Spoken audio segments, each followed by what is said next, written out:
आज भगवान श्री रामचंद्र जी की आनंद वन में जो लीला क्या है, प्रभु श्री राम ने दैत्य को जीवन दान देकर और उस चित्रकूट से प्रस्थान कर देते हैं। क्यों? विचार किया कि ज्यादा जाना ना हो जाते हैं स्वतः प्राकृतिक रूप से, और कुछ दुष्पत्ति हो जाते खिलाफ। जयंत तो खिलाफ था, इसलिए तो ये सब किया। तो यहां पर नहीं रहना चाहिए, क्योंकि उदासी जो है, उदासीन आश्रम ज्यादा समाज जोड़ने का नहीं है। और इनको तो भाई बरदाने था क्या?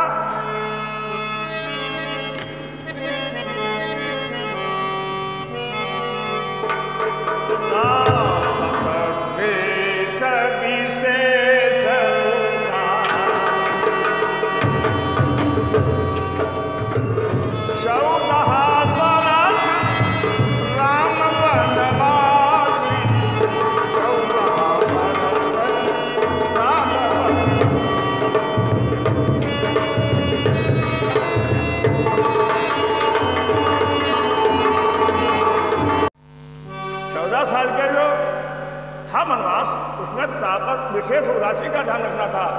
किसी से कोई ज्यादा नहीं, जीवन निर्वाह करते रहो, इससे ज्यादा। तो इन्होंने विचार किया, लक्ष्मण से कहा भैया चलो छोड़।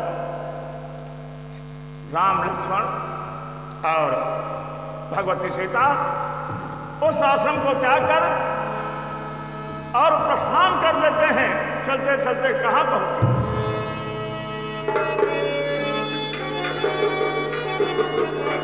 और इनके साथ में चित्रकूट में जो संत महात्मा थे वो भी लगे हुए हैं, प्रभु का साथ नहीं छोड़ना चाहते। क्या कहते हैं? सभी मुनियों से कहा कि भैया ज्यादा यहां रहना ठीक नहीं। तो सब मुनि विदा करने के लिए साथ में ही कैसा लिखते हैं कलकुल चूड़ामणि प्रातः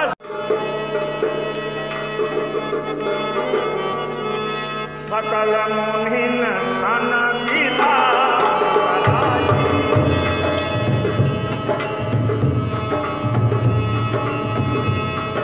भगवान श्री राम समस्त मुनियों से विदा ले लिया वहां चित्रकूट में। और क्या? सकल मुनिन सन विदा कराई, सीता सहित चले लो भाई।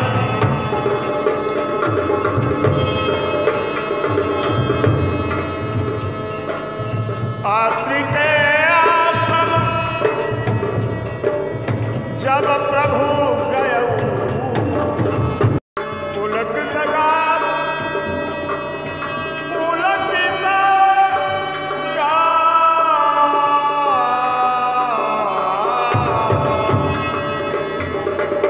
पुलकित गात अत्रि उठी आए, देखी राम आतुर आए, देखी राम आतुर चली आए।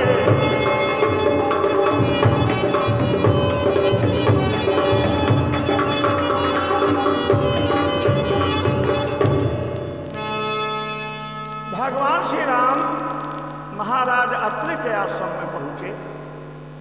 अत्रि ने देखा, आतुर होकर आगे अगवानी किया और आदर सहित आश्रम में लाए। करत दंडवत मुनि उर लाए, प्रेम बार दो जन अनहवाए। अत्रि मुनि भगवान श्री राम के चरणों में जैसे दंडवत, राम ने दंडवत नहीं होने दिया।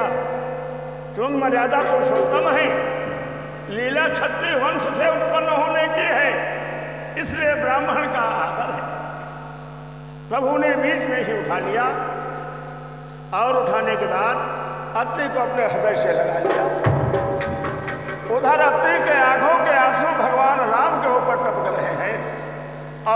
भगवान राम के आंसू अत्रि मुनि के ऊपर, दोनों के वस्त्र आंसू से भीग गए। वाह, धन्य है प्रेम की पराकाष्ठा। एक दूसरे से मिलन का आनंद। आंसू दो ही स्थानों पर आते हैं, अधिक खुशी में और अधिक दुख।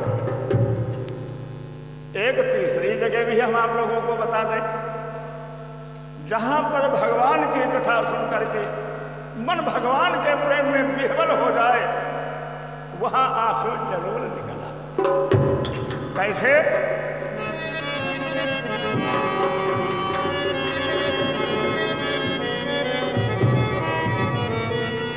अरे मम गुण गावती पुलक शरीरा,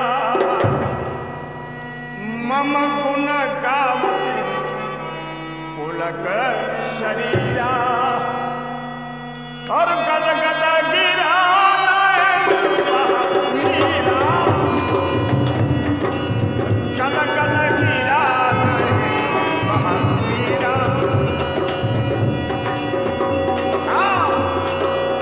मम गुण गावती पुलक शरीरा, गद गद गिरा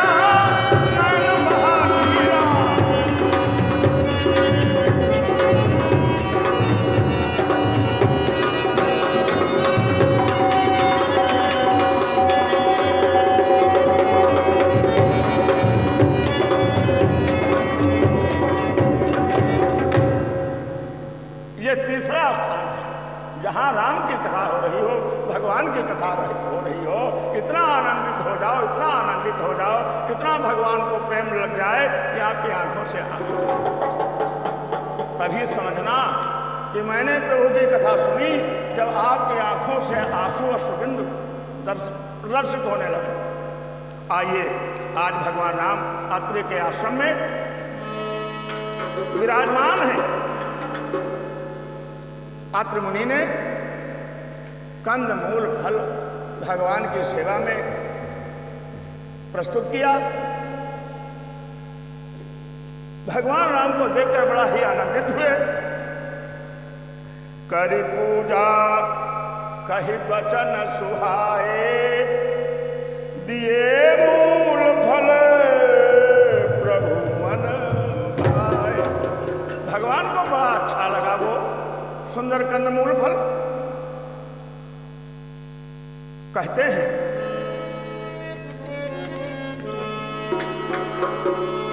प्रभु आसन आसीन भरी, जो भी था गद्दा रजाई आसनी सादरी, प्रभु कालीन के भूखे नहीं, आपके रेशम के भूखे नहीं। कहते हैं जाकी रही भावना जैसी, तो प्रभु मूरत देखी दिन तैसी। भगवान भाव के दिखाई। प्रभु आसन आसीन भरी और लोचन शोभा रखी, और मूलिवर परम प्रवीण जोरि पालिया।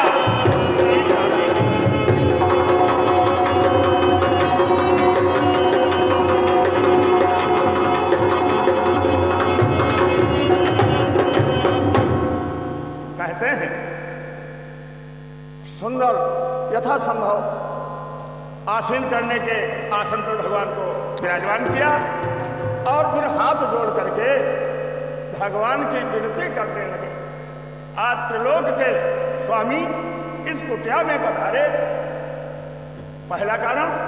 दूसरा, अगर देखा जाए दंडलीला में, तो साहब अयोध्या के सम्राट महाराज राजाओं के राजा और अर्ध सिंहासन सुरपति देई, वो सम्मान, वो स्वाभिमान उन महाराजाधिराज दशरथ के पुत्र राजकुमार परशुराम दोनों तरफ से वंदनीय, पूजनीय, आदरणीय। क्या विनती करते हैं, क्या प्रार्थना करते हैं। देखिए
जो भूल सके ना वो भूल हम हैं तुम्हारे चरणों धूल हम हैं।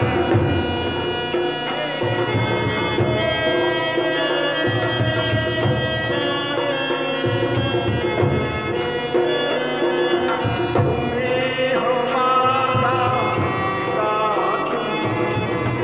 तुम्ही हो बंधु सखा।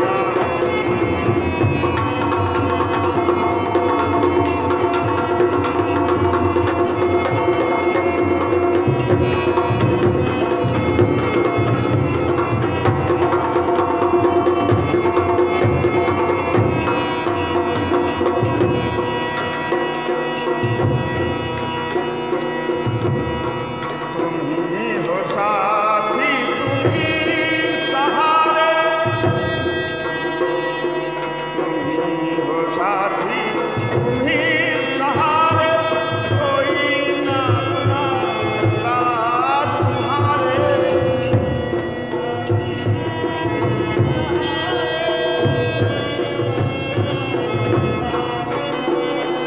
दया की दृष्टि सदा ही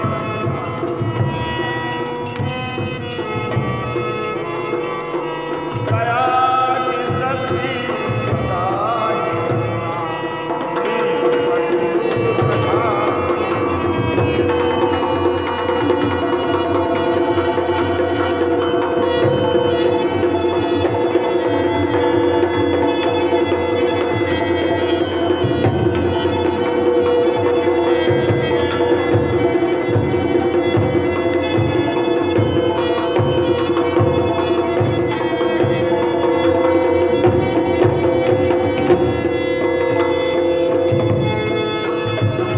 तुम्ही हो साथी तुम्ही सहारे तुम्ही हो साथी तुम्ही सहारे कोई न अपना सगा तुम्हारे। तुम्ही हो साथी तुम्ही सहारे अपना सगा तुम्हारे। दया की दृष्टि सदा ही दया की दृष्टि सदा ही माता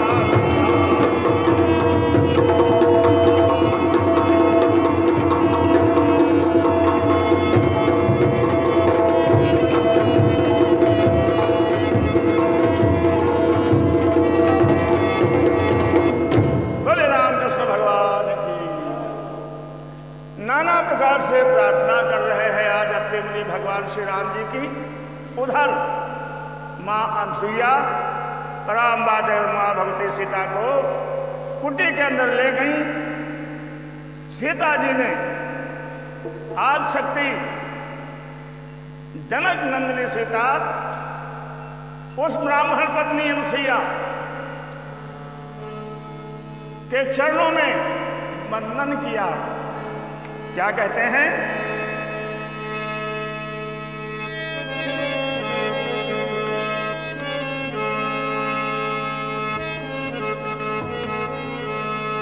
अनसुईया के पद गही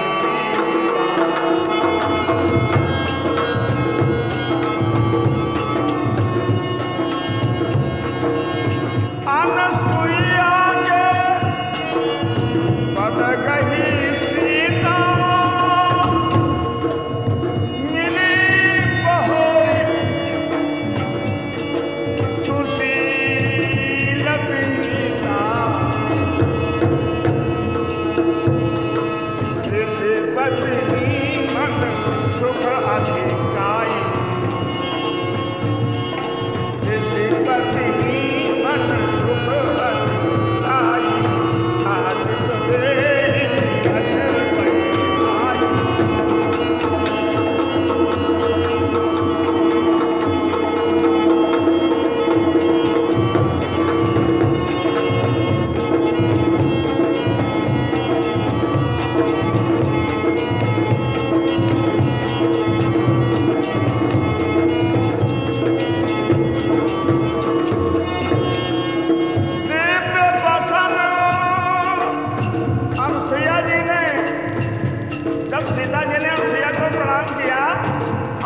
दिया, जबान से नहीं, अरे मुंह से कहा, हाथों से भी दिया।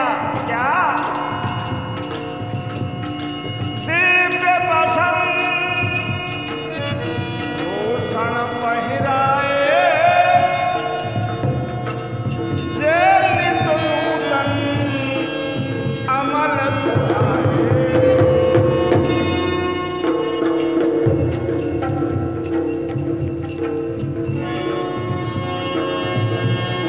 कहा ऋषि मधु सरस मृदु गानी, कहा ऋषि मधु सरस मृदु गानी, नारी धर्म कछु त्याग।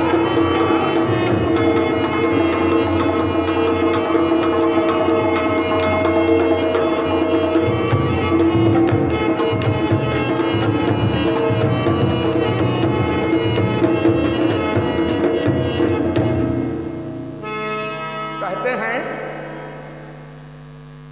सीता जी ने आशीर्वाद को, अनसुईया जी ने सीता जी को आदर पूर्वक बड़ा प्रेम से आशीर्वाद दिया। बेटी, क्या है इस कुटिया में? न माल है, न खजाना है, न धन है, न दौलत है, फकीरों की कुटिया है ये, और तुमने मेरे चरण बंधन किए, तो आशीर्वाद में क्या मैं दे सकती हूँ? सुनो मेरी बेटी, अरे जब लगी गंग भर जमुना की धारा, जब ऐसी थे, ये तुझे आशीर्वाद है मेरा। जब लगी गंग जमुना का धारा अचल है मेरी बेटी, अचल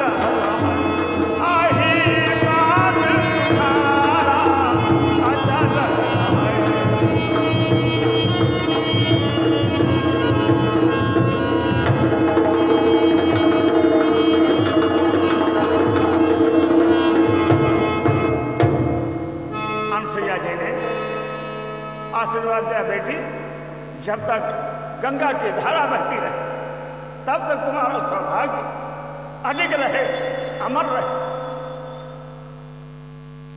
क्यों? सीता जी को आशीर्वाद में अनसुईया जी कह सकती थी, बिटिया तुम्हारे कोठी बन जाए, तुम्हारे हाथ ये आ जाए, लेकिन नहीं, वेद की रीत, सनातन की प्रीत क्या है? एक सुहागवती नारी के लिए लोक का धन एक तरफ है और अपने पति का धन एक तरफ। ऐसा विचार कर अनसुईया जी ने कहा, बेटी यह आशीर्वाद मैंने तुम्हारे लिए, एक सुहागिन के लिए, इससे बढ़कर के कुछ उचित नहीं सकता। क्यों? सुहागिन के भाई भी होते हैं, पिता तो होते हैं, और भी रिश्तेदार सभी होते हैं, लेकिन ये क्या करते हैं? इनका धर्म क्या है? आज अनसुईया जी चूंकि अत्रि मुनि की पत्नी है, वेद शास्त्रों का ज्ञान है, मुनियों की पत्नियों को वेद शास्त्र का ज्ञान कैसे? क्यों? इसलिए कि मुनि लोग जंगल में रहते थे, जब वेद का पाठ करते थे तो उनकी पत्नी उनके सामने बैठती थी और नित्य प्रति वेद का श्रवण करती थी। तो आज वही वेद शास्त्र के अनुसार अनसुईया सीता जी को बताती है, ये क्यों हमने तुम्हें आशीर्वाद दिया? चूंकि पति तो सगे हैं ही, और भी सगे हैं, लेकिन इस सगापा में और औरों के सगापा में क्या है तुलनात्मक? तुलना क्या है?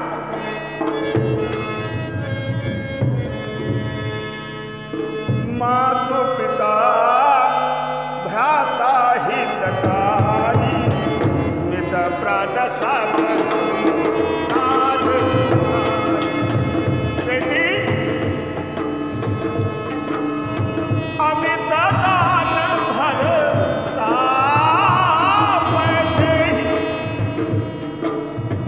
अधम सो नारी जो सेवन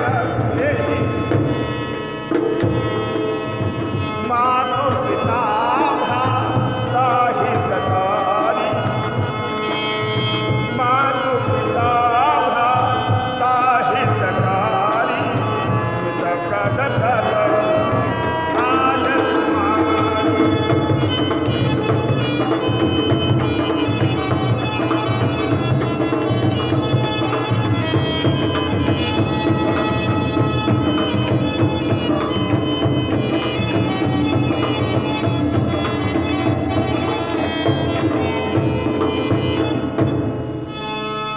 देखो, माता पिता भाई बंधु ये रिश्ते के सभी कैसे, क्या इनकी क्षमता है? एक दोस्त की, एक मित्र की, लेकिन एक सुहागिन की और उसके सुहाग की, जन्म जन्मांतर की, कोट कोट जन्मों से जिसका जिससे संबंध होता है अशोक बाबू, वो ही उसका पति और वो ही उसकी पत्नी बनती है। इसलिए बेटी सीते अमित दान भरता वैदेश, पति सर्वोपरि क्यों अमित दान, वह एक अपनी प्राण प्रिया के लिए अमरता का दान प्रदान करता है। पति से ही पत्नी अमर होती है। वो अमर कैसे भैया? अमर वाला भी विश्लेषण है। अमर वो पत्नी इसलिए होती है, एक पुत्र को जन्म दिया, पुत्र से दूसरे पुत्र हुए, उनसे तीसरे चौथे 100। ये अमरता प्रदान करने की शक्ति अगर संसार में है तो पति को ही प्राप्त है। इसलिए बेटी हर सुहागवती को अपने सुहाग की रक्षा धर्म का पालन करना चाहिए, सत्य का पालन करना चाहिए, मर्यादाओं का पालन करना चाहिए। इस प्रकार से सीता जी को अनुसुईया जी समझा रही हैं और क्या कहती हैं? पति तो कह दिया, लेकिन पति की भी तो कई श्रेणियां हैं। तो अनुसुईया जी कहते हैं बेटी चाहे जिस श्रेणी का पति हो, पति है, उसी के हाथ में गति है।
कहते हैं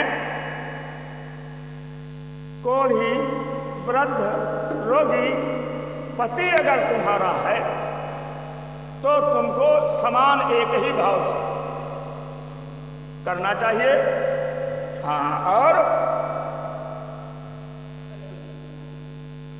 परमेश्वर का जो स्थान है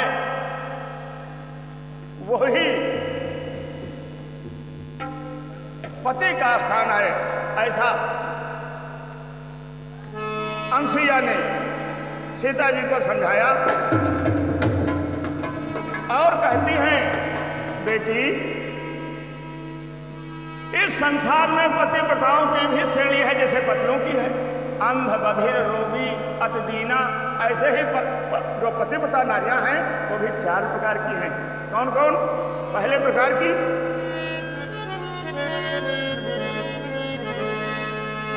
उत्तम के बस, उत्तम के अस और बस मन माही। उत्तम केस बस मन माही, कि सपने हुआन पुरुष जग नाही। स्वप्न में भी पराये पुरुष का दर्शन न किया हो वो प्रथम श्रेणी की पतिव्रता कही जाती है। ऐसी पतिव्रताओं के पति, ऐसी पतिव्रताओं के पति बिना योग, बिना जोग, बिना तप वैकुंठ धाम के निवासी होते हैं। उनके चरणों में गंगा वास करती है। ऐसा ब्रह एक है 12 मिहिर शास्त्र, 12 मिहिर में ऐसा लिखा है। पतिव्रता पत्नी का पति, उसके चरणों में गंगा जी का वास होता है। यह प्रथम प्रकार की। और मध्यम, मध्यम पर पति हर देखा ही कैसे, मध्यम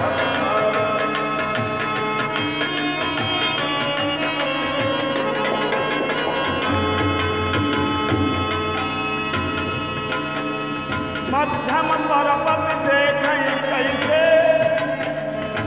भ्राता पिता भ्राता पुत्र निज जैसे, भ्राता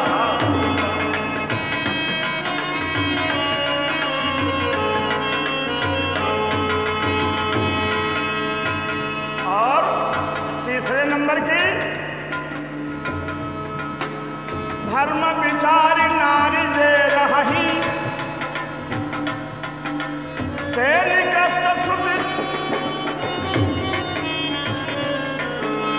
तेरी कष्ट प्रिय सुतियस कहीं, बिनु अवसर भय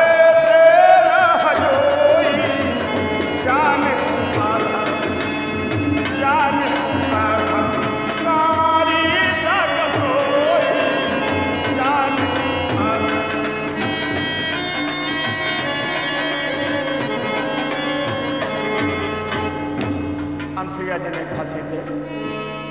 प्रथम, स्वप्न में भी पति का दर्शन हो। मध्यम, पराये पति को कैसे देखा है, अपने भाई अपने पिता को जिस प्रकार देखती है वैसे ही पति को देखना चाहिए। और तीसरे नंबर की जो धर्म विचार, धर्म का आचरण, धर्म ने कहा है कि भाई नंदोई हैं, बहनोई हैं, समधी हैं, इन रिश्तों के अनुसार मानकर जानकर जो अपना जीवन निर्वाह करती हैं वो महिलाएं तीसरे प्रकार की पतिव्रता कहलाती। लेकिन चौथे नंबर वाली बड़ी करनी बात भैया, क्या बिनु अवसर भवते रह जोई, देरानी है कि जीजक जीजा कहते तो मारे जाइए, फूफा कहते तो गोड़ हाथ तोड़े, भैंसे जौनी रहती हैं उनके लिए क्या वो अधम हैं, वो अधम निकृष्ट। तो इसलिए भाई अब चौथे नंबर की वो तो उनसे ज्यादा कठिन समस्या। चौथा नंबर किसका? ऐसे थे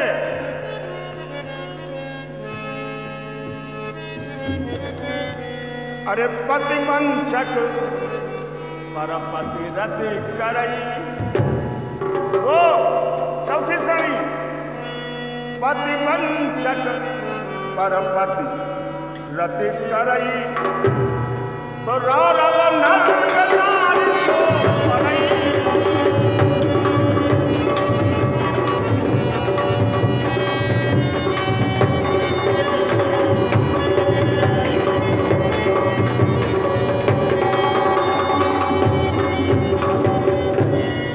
क्या कहते हैं? छाना सुख लागी, धन्य है रामायण, धन्य है रामायण के लेखक गोस्वामी तुलसीदास। एक एक लाइन खोलकर समाज के सामने रखा। छाना सुख लागी जन्म शत कोटि, और दुख न समुझ सही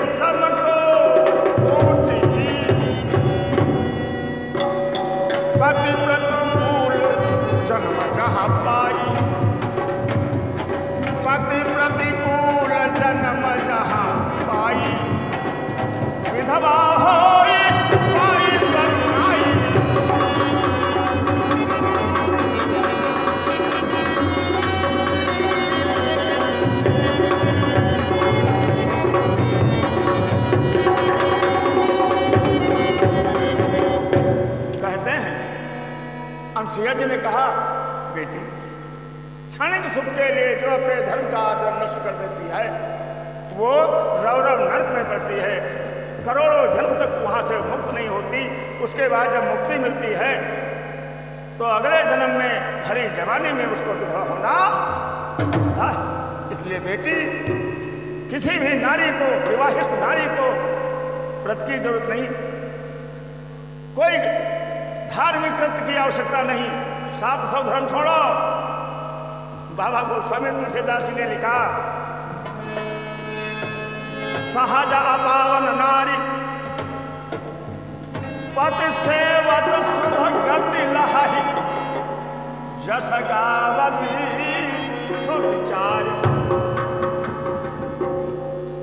सुतियां कहती हैं, चार वेद कहते हैं, स्त्री क्या है, अधम से अधम। लेकिन नहीं, जब पति की कृपा हो जाती है, जब पति का स्नेह मिल जाता है, जब पति से आशीर्वाद मिल जाता है तो सहजा पावन नारी। लेकिन पति सेवत शुभ गति लहाई, पति की सेवा करने से कौन सी गति मिलती है?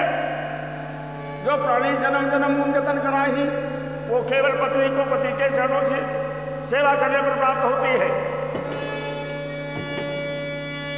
सहजा पावन नारी पति सेवत शुभ गति लहाई, जस गावती सुचारी।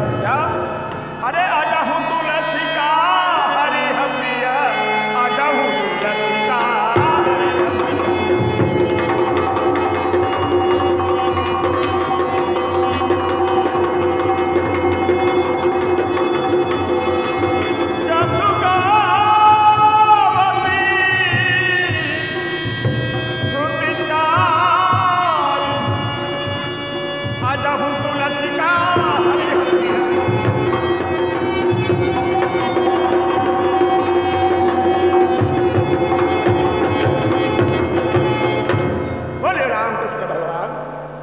पतिव्रता का धर्म समझाकर और अनसुईया जी ने आदर पूर्वक सम्मान किया और आज वहीं उसी कुटी में भगवान श्री राम विश्राम कर रहे हैं। आगे का चरित्र अगले एपिसोड में आप लोगों की सेवा में प्रस्तुत किया जाएगा। धन्यवाद।